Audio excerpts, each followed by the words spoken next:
जय हिंद दोस्तों, स्वागत है आप सभी का world of current affairs session पर। मैं हूं आप सभी का राजा गुप्ता और आज की न्यूज एनालिसिस पर हम आज अंतरराष्ट्रीय खबर की चर्चा करेंगे, इंटरनेशनल न्यूज की चर्चा करेंगे जो अखबार की सुर्खियों में लगातार बनी हुई है। दोस्तों यहां पर हम बात करेंगे कतर और भारत के रिश्तों की। यहां पर कतर ने एक बहुत बड़ा चौंकाने वाला फैसला किया है। कतर ने हमारे 8 पूर्व भारतीय नौसैनिकों को सजाए मौत सुना दी है। जी हाँ दोस्तों, बिल्कुल शॉकिंग न्यूज है क्योंकि भारत और कतर के रिश्ते बहुत अच्छे हैं। भारत और कतर के अगर आप रिलेशन को देखें, जो आपको मैं समझाने वाला हूं, बहुत ही बढ़िया रिश्ते हैं। उसके बावजूद भी कतर ने ऐसा फैसला ले लिया है। भारत को बिल्कुल मौका नहीं दिया कि भारत इनको रिहा करा सके, भारत इन्हें छुड़ा सके। इवन आपको मैं बता दूं, कोई भी पुख्ता सबूत भी नहीं है कतर के पास, बस आरोप लगाए गए थे। तो दोस्तों भारत सरकार का यहां पर क्या तर्क है? तो दोस्तों भारत सरकार का यहां पे तर्क है कि इन्हें छुड़ाने के लिए भारत वो हर संभव प्रयास करेगा, हर वो कानूनी रास्ते खोजने वाला है ताकि हम अपने इन सभी नौसैनिक जो हमारे ऑफिसर्स रहे हैं, भारतीय नौसैनिक ऑफिसर्स रहे जो वहां पर कैद हैं, पूर्व ये भारतीय नौसैनिक थे, उनको छुड़ाया जा सके। दोस्तों ये बात आज की है, 27 अक्टूबर की है, जब कतर की अदालत ने यहां पर मौत की सजा सुना दी है हमारे 8 पूर्व कर्मियों को। और ये सब कहां पर कैद हैं? ये कतर पर कैद हैं।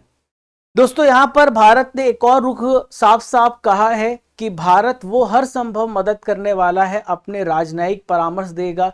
और अभी 1 अक्टूबर की बात है दोस्तों, जब 1 अक्टूबर को जेल में मिलने के लिए हमारे भारत के डिप्लोमेट्स, भारत के राजदूत वहां पर गए थे और उन्होंने मुलाकात की और उन्हें भरोसा दिलाया है कि हम आपकी पूरी मदद करेंगे, हम आपको वहां से बाहर निकालने का पूरा प्रयास करेंगे। दोस्तों आपके मन में सवाल उठ रहा होगा कि कतर है कहां पर सर? पहले आप ये तो समझा दीजिए। तो देखिए कतर कहां पर है मेरे दोस्तों, यहां पर आप देखें तो ये आप रेड मार्क देख रहे हैं, ये कतर है। बहुत ही छोटा सा कंट्री, बहुत ही स्मॉल कंट्री है। कतर की लोकेशन को देखें आप तो ये भारत के वेस्ट में आता है, भारत के पश्चिम में आता है कतर, और ये सऊदी अरब से घिरा हुआ है। आप यहां पर देखें तो सऊदी अरब से इसके साथ सीमा लगती है और इसके चारों तरफ पर्सियन गल्फ है। यहां पर देखें आप, ये पर्सियन गल्फ से घिरा हुआ है, एक छोटा सा कंट्री है। दोस्तों कतर और सऊदी अरब की बिल्कुल भी नहीं बनती, दोनों एक दूसरे को बिल्कुल पसंद नहीं करते हैं, तो मुस्लिम कंट्रीज, लेकिन एक दूसरे को पसंद नहीं करते हैं। देखिए कतर की हम बात करें तो इसकी कैपिटल दोहा है, यहाँ के प्राइम मिनिस्टर है मोहम्मद बिन अब्दुल रहमान बिन जसीम अल थानी। दोस्तों मामले को समझते हैं कि आखिर क्या आरोप लगाया गया है जिसकी वजह से हमारे सभी पूर्व नौसैनिक कर्मचारियों को यहां पर बंद किया गया और फांसी की सजा सुनाई गई। तो दोस्तों मामला है 30 अगस्त का, पिछले वर्ष का मामला है। 30 अगस्त को क्या हुआ था? जो कतर के ऑफिसर्स थे उन्होंने हमारे नौसैनिक, जो हमारे नौसैनिक कर्मचारी थे, भारतीय नौसैनिक कर्मचारी थे, उनको क्या किया? आरोप लगाया है और बोला है कि ये जासूसी कर रहे थे। और इन सभी 8 भारतीयों को गिरफ्तार कर लिया गया। 30 अगस्त 2022 की घटना है। मैं आपको एक एक डिटेल समझा रहा हूं, बहुत ध्यान से सुनिएगा। तो दोस्तों तभी से लेके अब तक ये कतर पर ही 8 भारतीय यहां पर गिरफ्तार करने के बाद बंद है, जेल में बंद है। और इस साल 29 मार्च को यहां पर इनके खिलाफ मुकदमे की शुरुआत इसी साल से हुई है, 29 मार्च को हुई है। हालांकि दोस्तों रिपोर्ट्स का ये कहना है, रिपोर्ट्स का ये मानना है कि इसमें बहुत बड़ा हाथ पाकिस्तान का भी है। दोस्तों पाकिस्तान के जो अभी जनरल बनाए गए मुनीर, ये अभी हाल ही में कतर के जनरल से चीफ जनरल से उन्होंने मुलाकात की है। तो ऐसा माना जा रहा है कि भारत पर दबाव बनाया जा रहा है क्योंकि भारत इजराइल का समर्थन करता है और कतर इजराइल को बिल्कुल पसंद नहीं करता। कतर इजराइल का यहां पर धूर विरोधी है। कतर यहां पर हमास का समर्थन करता है। अभी आपको पता होगा कि हमास और इजराइल के बीच में लड़ाई चल रही है। हमास ने रॉकेट दागे थे, उसके बाद इजराइल ने बहुत ज्यादा मात्रा में बॉम्ब गिराए और युद्ध छेड़ दिया। अब यहां पर इजराइल पर लगातार दबाव बनाया जा रहा है कि वो युद्ध को रोके। तो इजराइल के जितने भी सपोर्टिंग कंट्रीज है उसमें एक भारत भी है। तो हो सकता है कि इजराइल को रोकने के लिए, यहां पर भारत का समर्थन थोड़ा पीछे करने के लिए पाकिस्तान और मुस्लिम कंट्रीज ने ऐसा किया है। ऐसा पाकिस्तान से भी इसका रिश्ता जुड़ा हुआ है।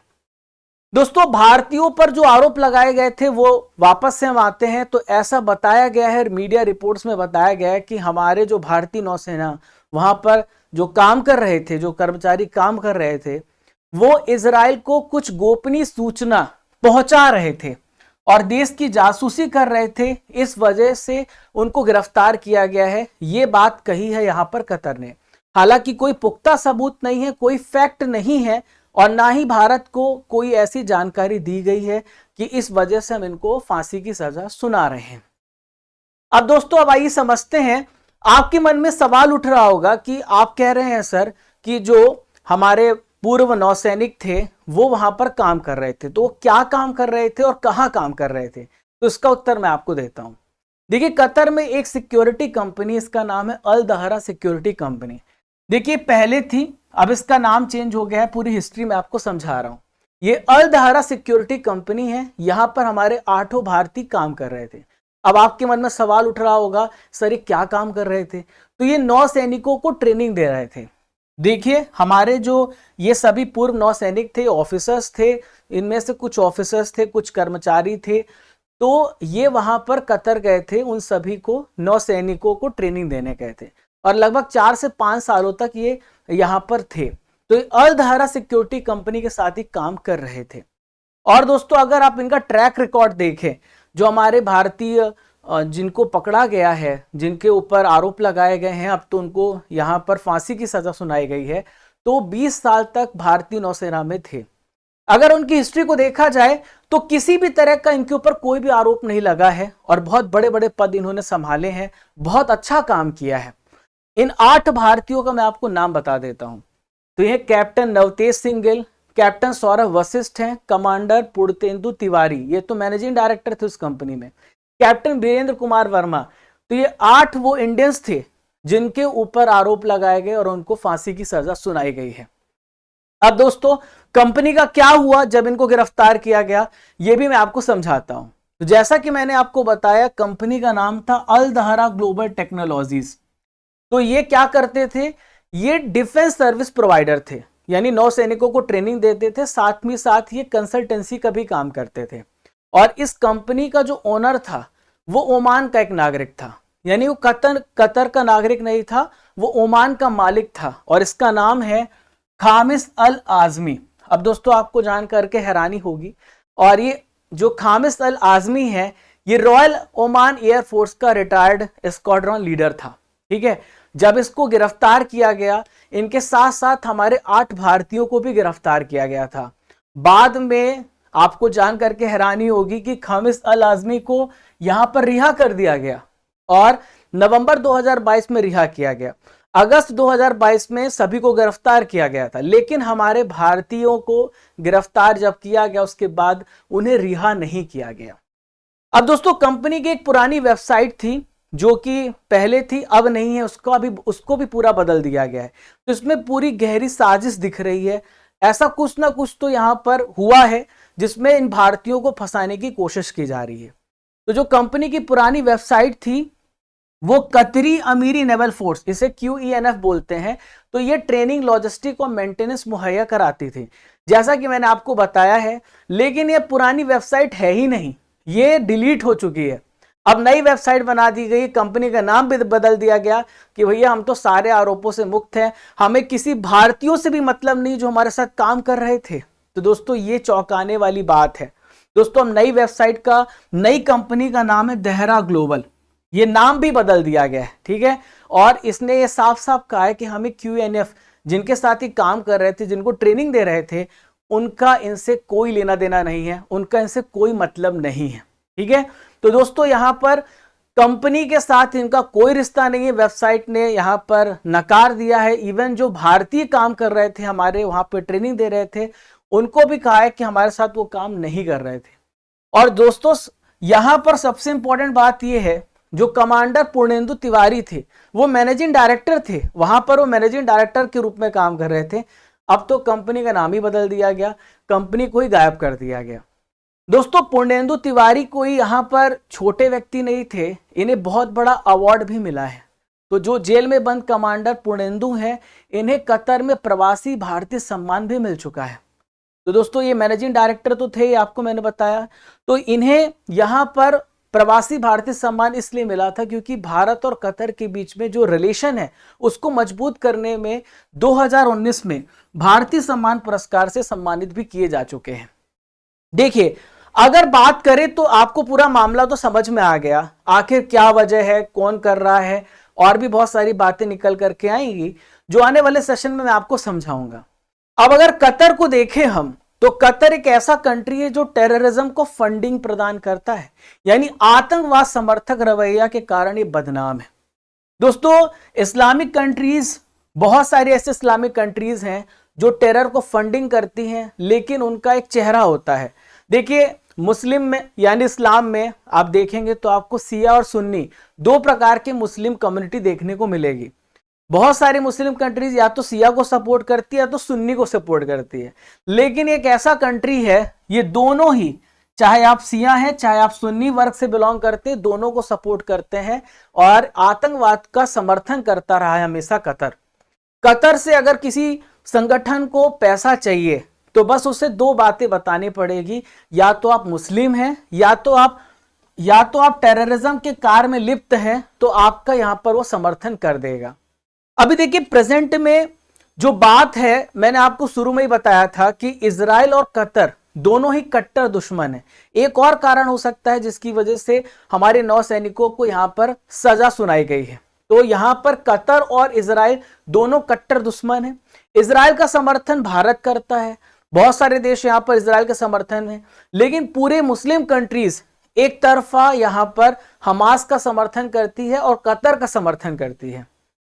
तो कतर जो है हमास को भी फंडिंग करता है और हिजबुल्लाह को भी समर्थन देता है। हमास वही संगठन है दोस्तों जिसने इजराइल पर अटैक किया था। हमास संगठन आपको गाजा पट्टी में देखने को मिलेगा और वहीं से इन्होंने इजराइल पर अटैक किया था। तो इनकी पूरी फंडिंग कहां से हो रही? कतर से पूरी फंडिंग हो रही है। और केवल यहां पर हमास और कुछ ऐसे ग्रुप बस नहीं, हिजबुल्लाह बस नहीं है, बहुत सारे ऐसे ग्रुप हैं, जैसे अल कायदा है, मुस्लिम ब्रदरहुड है, अल नुसरा है, इस्लामिक स्टेट है। ये सारे ऐसे आतंकवादी समूह हैं जिसकी फंडिंग करने का काम अकेले कतर करता है और इन सबको बढ़ावा देता है। देखिए, दूसरा और बड़ी वजह जो आपको मैं बता दूं, कतर की जो दुश्मनी है सऊदी अरब के साथ है और सऊदी अरब कहीं ना कहीं ज्यादा इंक्लाइंड दिखता है भारत की तरफ। तो सऊदी अरब और यहां पर भारत के बीच में दूरियां भी लाने का प्रयास कर रहा है। तो ये पुरानी दुश्मनी भी है कतर की सऊदी अरब के साथ। और यहां पर जब दोनों देशों को हम देखते हैं, सऊदी अरब और कतर को, तो ये अपने आप को अपने रीजन में दादा बनाने की कोशिश करते हैं, यानी दोनों चाहते हैं कि हमारा नाम हो, हमारा नाम हो। ठीक है, तो दोस्तों यहां पर कतर का विरोध पूरी दुनिया नहीं कर पाती। अब मैं आपको ये समझाता हूं क्या वजह है, आखिर क्या वजह है, कतर का भारत के साथ कैसा रिलेशन है, कतर का पूरी दुनिया के साथ कैसा रिलेशन है, मैं आपको समझाता हूं। देखिए, अगर कतर का आप ज्योग्राफी देखेंगे, कतर की भौगोलिक स्थिति देखेंगे, तो आपको यहां पर बहुत सारा गैस देखने को मिलेगा, यानी अरबों अरबों रुपए का गैस यहां पर मिलता है। भारत खुद 90% गैस का इंपोर्ट करता है। भारत खुद 90% गैस का इंपोर्ट कहां से करता है? कतर से करता है। तो कहीं ना कहीं अमीर तो है ही, इसके पास पैसा तो है ही। दूसरा, अमेरिका क्यों विरोध नहीं करता?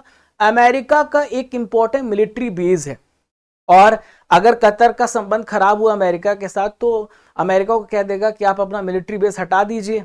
अब अमेरिका का मिलिट्री बेस वहां पर है तो उस रीजन में अमेरिका का कहीं ना कहीं दबदबा बरकरार है, तो अमेरिका भी विरोध नहीं करता है। ये बात आपको समझ में आ गई है। अब दोस्तों मैं आपको यहां पर समझाता हूं कि भारत और कतर के साथ कैसे रिश्ते हैं। देखिए, वर्तमान स्थिति तो बिगड़ चुकी है, लेकिन कुछ महीनों पहले, कुछ सालों पहले अगर आप डेटा को देखें तो भारत और कतर के रिलेशन बहुत अच्छे रहे हैं। जैसा कि मैंने आपको बताया, भारत अपनी पूरी रिक्वायरमेंट का 90% गैस कहां से इंपोर्ट करता है? कतर से इंपोर्ट करता है।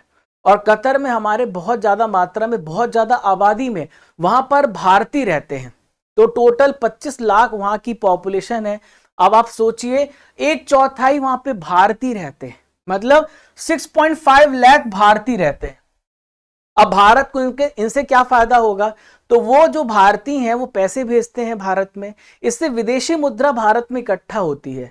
अगर भारत और कतर के बीच में रिश्ते खराब हो जाएंगे तो कतर बोल देगा हमारे भारतीयों को आप चले जाइए, या फिर उन्हें परेशान करने की कोशिश करेगा, या फिर उनके जो इनकम्स है उसको रिड्यूस करने की कोशिश करेगा। इससे भारत की विदेशी मुद्रा में भी, भंडार में भी कमी आएगी और बहुत बड़ा विदेशी मुद्रा कतर से आता है। ये बात तो आपको समझ में आ गई।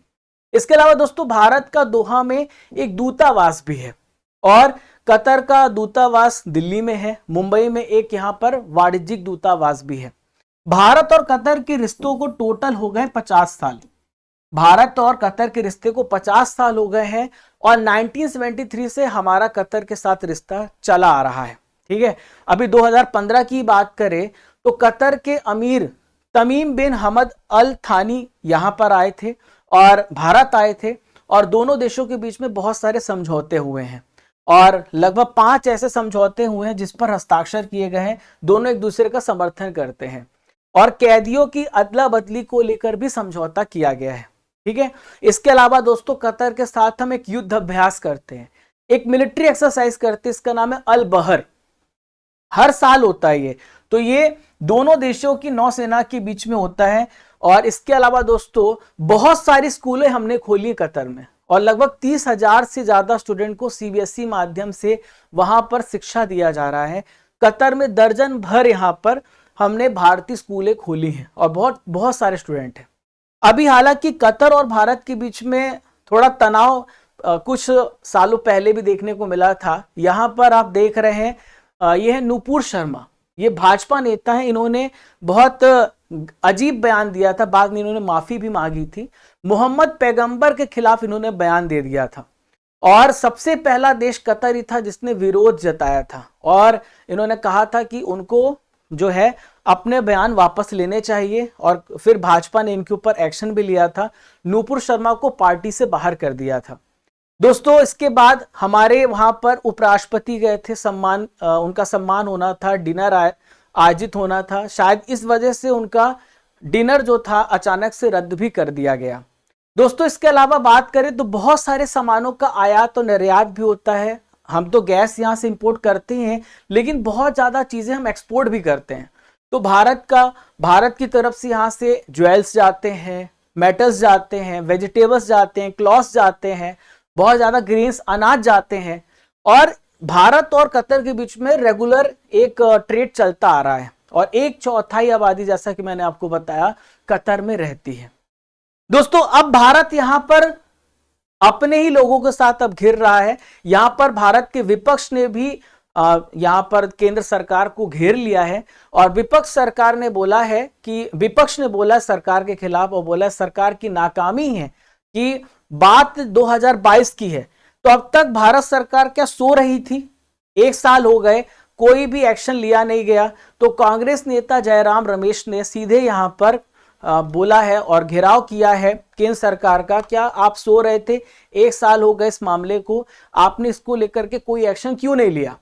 इसके अलावा यहां पर आप देख रहे हैं असुद्दीन ओवैसी जो AIMIM के प्रमुख हैं, इन्होंने ये मुद्दा हाल ही में उठाया था, अगस्त महीने की बात है, उठाया था और उन्होंने बोला था कि हमारे कुछ वहां पे नौसेना अधिकारी हैं वो फंसे हुए हैं और उन्हें मौत की सजा सुनाई जा सकती है, ऐसी बात कही थी और इसको लेकर के बात मांगे उठाई गई थी और बोला गया था कि उनको छुड़ाने का प्रयास किया जाए और बाद में दुर्भाग्यपूर्ण अब ये फैसला सुनाई दिया गया है। तो कहीं ना कहीं यहाँ पे सरकार देर से भी, मतलब उन्होंने कहीं ना कहीं एक्शन लेने में देरी की है, ऐसा कहना है विपक्षी पार्टियों का। अब दोस्तों एक सवाल ये उठता है कि फैसला तो सुना दिया गया है, अब भारत इसमें क्या क्या कर सकता है, भारत के पास क्या क्या विकल्प हैं इस फैसले को पलटने के लिए? तो सबसे पहला है डिप्लोमेसी का रास्ता, जिसे हम कहते हैं कूटनीति के रास्ता। डायरेक्ट कतर के ऑफिसर से बात की जाए, मुद्दे को उठाया जाए और उन्हें समझाया जाए। ठीक है, हालांकि कतर की अगर आप हिस्ट्री देखें तो बहुत सालों से बहुत सारे नागरिकों को, विदेशी नागरिकों को उसने फांसी की सजा सुनाई है और वो अपने फैसले से वापस नहीं लौटा है। बात करें 2016 से लेकर 2021 के बीच में कतर ने 21 लोगों को फांसी की सजा सुनाई है। तो 21 में 3 ऐसे मामले थे जो कतर के केवल नागरिक थे और उसमें सिर्फ एक महिला शामिल है जो मर्डर की आरोपी थी। 18 मामले इसमें विदेशियों फॉरेनर्स के थे, जिसमें 7 भारत के हैं, 5 बांग्लादेश के हैं, 2 नेपाल के हैं और 1 ट्यूनीशिया के हैं। बाकी कुछ ऐसे लोग हैं जिनकी नागरिकता के बारे में पता नहीं चला है, तो पहले भी भारतीयों को फांसी दी जा चुकी है। दूसरा, भारत ये रास्ता निकाल सकता है, इंटरनेशनल कोर्ट ऑफ जस्टिस का दरवाजा भारत खटखटा सकता है। इंटरनेशनल कोर्ट ऑफ जस्टिस यानी आईसीजे जो बोलते हैं, जिसमें टोटल 15 जज होते हैं, वो इंटरनेशनल कानून के मुताबिक मुद्दे को सुलझाने का प्रयास किया जा सकता है। ठीक है।